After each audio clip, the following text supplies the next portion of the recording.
Plans which could see some drivers pay £10 every day to drive into Birmingham City Centre have been approved by the council's cabinet.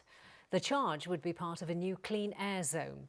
Its aim is to reduce emissions in the city, which in Birmingham is one of the most polluted in the country.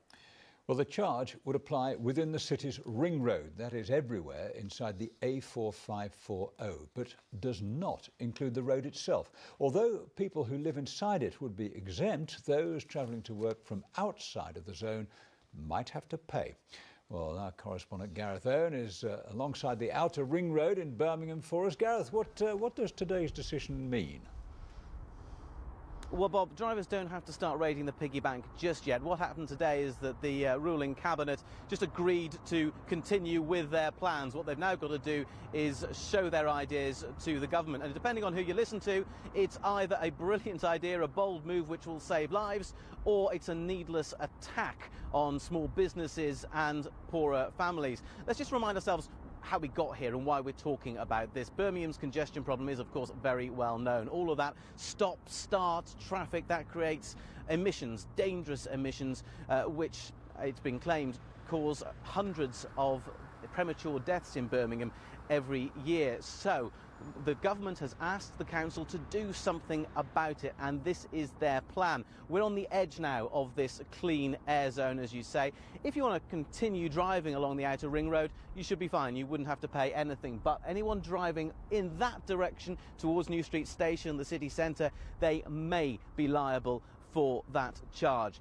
We already knew the details, and there's something like this. The charge would apply to petrol cars, or some petrol cars built before 2006, and to some diesel cars built before 2016. But today, though, we got a bit more detail agreed on exactly how the council might try and help people who are affected by that. Things like a £2,000 scrappage scheme to help buy a new car. There'd also be exemptions for key workers like those who work in the NHS, for people who are visiting patients in hospital, and for people who live inside the clean air zone. But crucially, that exemption would only last a year. They would only avoid paying that fee for 1 year. They would have to pay it beyond that.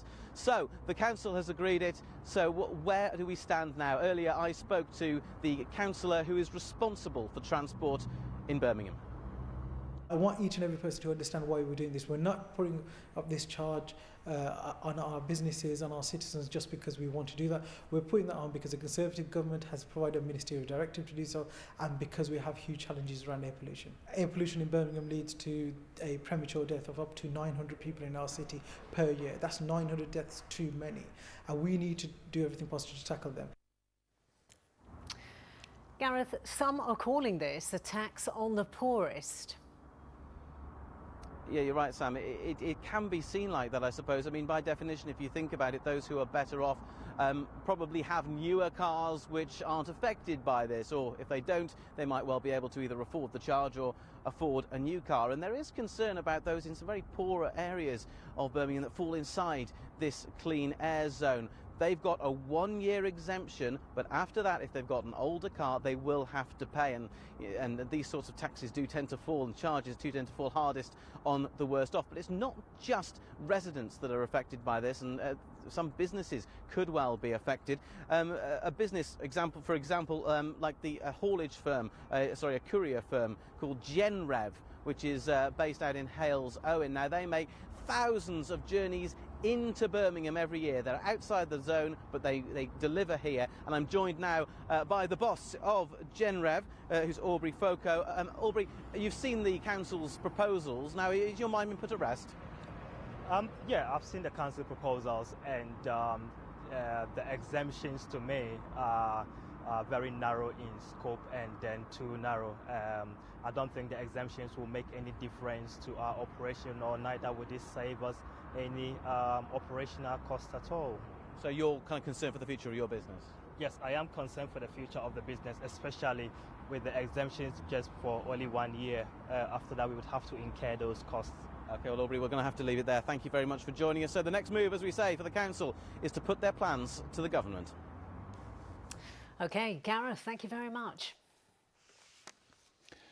A 51